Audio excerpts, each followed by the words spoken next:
Hello student, स्वागत है आपका। आज के इस वीडियो में हम BHIE 141 के महत्वपूर्ण 5 प्रश्नों को देखेंगे।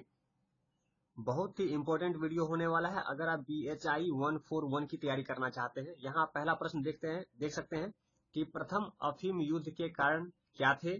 चीन की पश्चिम के प्रति प्रतिक्रिया पर टिप्पणी कीजिए। आप एक प्रश्न देखिए, काफी इंपॉर्टेंट है और इस वीडियो में हम लगभग आज 5 प्रश्नों को देखेंगे। मैं प्रयास कर रहा हूं आपको इन 5 प्रश्नों को दिखा दूं। आप प्रश्न देख सकते हैं। इस वीडियो में हम प्रथम अफीम युद्ध के कारण क्या थे, चीन की पश्चिम के प्रति प्रतिक्रिया पर टिप्पणी कीजिए, बक्सर विद्रोह के कारण और उसका महत्व स्पष्ट कीजिए। एक एक प्रश्न आप देख सकते हैं, काफी इंपॉर्टेंट है। इन सभी प्रश्नों के उत्तर बिल्कुल ही आसान और सरल भाषा में आज हम देखेंगे। अफीम युद्धों के कारण और परिणाम पर चर्चा कीजिए। वहीं चौथा प्रश्न होगा, ताइपिंग आंदोलन राष्ट्रीय, धार्मिक और सामाजिक तीनों स्वरूपों से युक्त था, स्पष्ट कीजिए। और अंतिम 5वां प्रश्न होगा, ताइपिंग विद्रोह क्यों असफल हुआ, इसका चीन पर क्या प्रभाव पड़ा। इससे पहले भी मैं इस विषय पर वीडियो बना चुका हूं, कुछ प्रश्नों का उत्तर बता चुका हूं। अगर आपने उन वीडियो को नहीं देखा है तो जाके वीडियो देख सकते हैं। और आगे इस पे लगभग 20 क्वेश्चन और बनाकर आपको पढ़ाऊंगा। अगर आप तैयारी बेहतर करना चाहते हैं तो चैनल को सब्सक्राइब कर लीजिए और साथ में मैंने बेल आइकन को भी क्लिक कर लीजिए, ताकि जब भी वीडियो अपलोड करूं उसका नोटिफिकेशन आपको मिल सके और आपकी तैयारी बेहतर हो सके। तो चलिए प्रश्न पे चलते हैं और इसे देखते हैं। प्रश्न के उत्तर,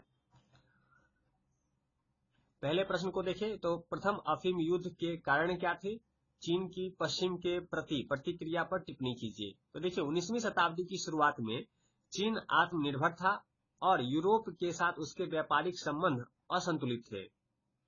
यूरोपीय देशों, विशेषकर इंग्लैंड को चीन से चाय, रेशम और चीनी मिट्टी के बर्तन की भारी मांग थी, परंतु चीन पश्चिम से बहुत कम वस्तु आयात करता था। इससे इंग्लैंड को व्यापार घाटा उठाना पड़ रहा था। इस असंतुलन को संतुलित करने हेतु ब्रिटिश व्यापारियों ने भारत में उत्पादित अफीम का अवैध निर्यात चीन में शुरू किया। यानी कि जो इंग्लैंड थे उन्हें व्यापार घाटा उठाना पड़ता था और उस घाटा को संतुलित करने के लिए उन्होंने भारत में जो अफीम उत्पादित होती थी उसका अवैध तरीके से चीन में निर्यात करना शुरू कर दिया था। कहीं न कहीं यही सब अफीम युद्ध के कारण बनते हैं। ध्यान से शब्दों पे गौर कीजिएगा, आसानी से आपको प्रश्न के उत्तर समझ में आ जाएंगे। चीनी सरकार ने इसे सामाजिक और आर्थिक संकट माना। जो ये अफीम का अवैध निर्यात चीन में हुआ, इसे चीनी सरकार ने सामाजिक और आर्थिक संकट माना। लाखों लोग अफीम की लत के शिकार हो गए और चांदी की भारी निकासी होने लगी। 1839 में चीनी अधिकारी लिन जेसू ने कैंटेन में बड़ी मात्रा में अफीम नष्ट कर दी। यह कदम ब्रिटेन को नागवार गुजरा और युद्ध की स्थिति बन गई। जब इस प्रकार अवैध निर्यात अफीम का चीन में होना आरंभ हुआ तो वहां के जो चीनी अधिकारी थे, लिन जेसू ने कैंटेन में भारी मात्रा में अफीम को पकड़ा और उसे नष्ट कर दिया। इस कदम से ब्रिटिश जो थे काफी नाराज हुए और एक युद्ध की स्थिति बन गई। अब युद्ध को देखें तो ब्रिटिश नौसेना अत्याधुनिक हथियारों और युद्ध पोतों से सुसज्जित थी, जबकि चीन की सैन्य क्षमता बहुत कमजोर थी। परिणाम स्वरूप चीन को पराजय मिली। इस पराजय के बाद क्या हुआ कि नानकिंग की संधि हुई। चीन ने हांगकांग ब्रिटेन को सौंपा। 5 बंदरगाह व्यापार के लिए खोल दिए गए। ब्रिटिश नागरिकों को अतिरिक्त क्षेत्राधिकार प्राप्त हुए और चौथा, भारी मात्रा में हर्जाना चीन को चुकाना पड़ा। तो इस प्रकार से नानकिंग की संधि युद्ध में हार के पराजय के बाद 1842 में हुआ। वहीं पश्चिम के प्रति प्रतिक्रिया को देखें तो चीन ने पश्चिमी ताकतों के प्रति अत्यधिक संदेह और घृणा दिखाई। प्रारंभिक दौर में उसने अपनी पारंपरिक व्यवस्था बचाने का प्रयास किया, लेकिन यह प्रतिरोध सफल न हो सका। धीरे धीरे चीन को एहसास हुआ कि उसे सैन्य, तकनीकी और प्रशासनिक सुधार करने होंगे। इसके बावजूद 19वीं शताब्दी के अंत तक चीन अर्ध औपनिवेशिक स्थिति में पहुंच गया।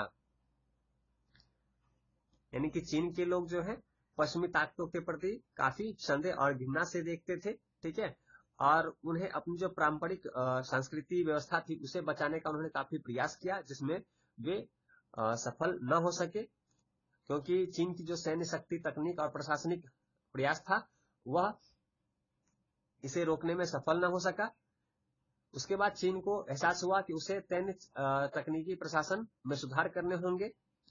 इन प्रयासों के बावजूद भी 19वीं शताब्दी के अंत तक चीन जो है अर्ध औपनिवेशिक स्थिति में पहुंच गया। इस प्रकार निष्कर्ष देखें तो प्रथम अफीम युद्ध चीन के इतिहास में एक अपमानजनक मोड़ था।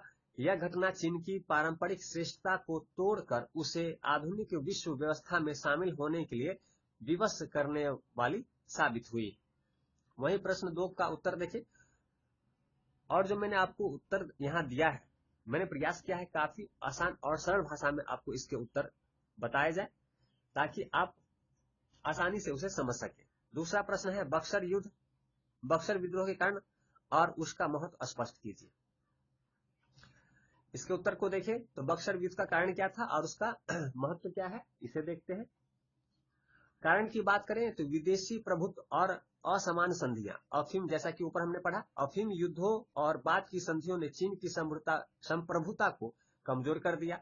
पश्चिमी शक्तियां और जापान चीन के विभिन्न क्षेत्रों पर आर्थिक व राजनीतिक दबाव डालने लगे।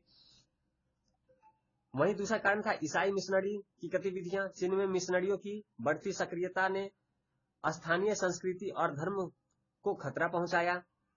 वहीं तीसरा कारण देखें तो किसान असंतोष भी एक कारण था। प्राकृतिक आपदाएं, करों का बोझ और बेरोजगारी ने किसानों को आक्रोशित किया। वहीं चौथे कारण की बात करें तो राष्ट्रवादी भावना, युवाओं और ग्रामीण समूहों में विदेशी विरोधी और राष्ट्रवादी भावनाएं प्रबल हो रही थी। इसके बाद जो विद्रोह होते हैं 1899 से लेके 1901 तक, इसमें society of righteous and harmonious फिस्ट्स नामक संगठन ने विदेशी शक्तियों के खिलाफ विद्रोह किया। इन्होंने पश्चिमी लोग थे, उन्होंने इसे बक्सर कहा। इन विद्रोहियों ने विदेशी दूतावासों और मिशनरियों और चीनी ईसाइयों पर हमले किए। विद्रोह का दमन को देखें तो ब्रिटिश शक्तियां ब्रिटेन, फ्रांस, जर्मनी, रूस, अमेरिका, जापान ने संयुक्त सेना बनाकर बीजिंग पर आक्रमण किया और विद्रोह को कुचल दिया। इसके बाद बक्सर प्रोटोकॉल 1901 पर हस्ताक्षर हुए, जिसमें चीन को भारी हर्जाना देना पड़ा और बीजिंग में विदेशी सैनिक अस्थायी रूप से तैनात हो गए। अगर इसके महत्व को देखें तो यह विद्रोह चीन में विदेशी विरोधी राष्ट्रीय आंदोलन का प्रतीक बना, जो यह अपमानजनक संधि और दबाव जो चीन पर डाला गया। इसके बाद जो वहां के आंदोलन थे और विद्रोह थे, उन्हें बल मिला। यद्यपि विद्रोह असफल रहा, लेकिन इसने चीन में राष्ट्रवाद और आत्मसम्मान की भावना को जन्म दिया। बाद में 1911 की क्रांति के लिए यह विद्रोह एक वैचारिक आधार बना। आगे हम 1911 क्रांति के बारे में पढ़ेंगे। ये जो 1911 क्रांति होती है, यह इन्हीं सब रीजन से आगे जाकर के प्रबल वैचारिक आधार के रूप में यह काम किया।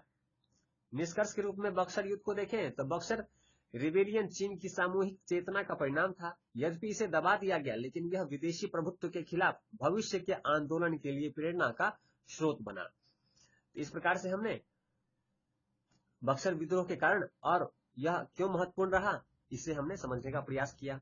उम्मीद करता हूं काफी आसान भाषा में मैंने आपको समझाने का प्रयास किया, आप इसे अवश्य समझे होंगे। 1 से 2 बार इस वीडियो को आप देखेंगे, सुनेंगे, आसानी से आप इस पे बनने वाले प्रश्नों के उत्तर दे पाएंगे। तीसरा प्रश्न है अफीम युद्ध के कारण और परिणाम पर चर्चा कीजिए। चलिए वीडियो लंबा ना हो जाए तो आज हम बस 2 ही प्रश्नों को रखते हैं। तीसरा, चौथा और 5वां प्रश्न हम अगले नेक्स्ट वीडियो में पढ़ेंगे। तो चैनल को सब्सक्राइब कर लीजिएगा और साथ में बने बेल आइकन को क्लिक कर लीजिएगा ताकि इसका नोटिफिकेशन आपको मिल सके और आपकी तैयारी बेहतर हो सके। चलिए मिलते हैं अगले वीडियो में। वीडियो देखने के लिए धन्यवाद।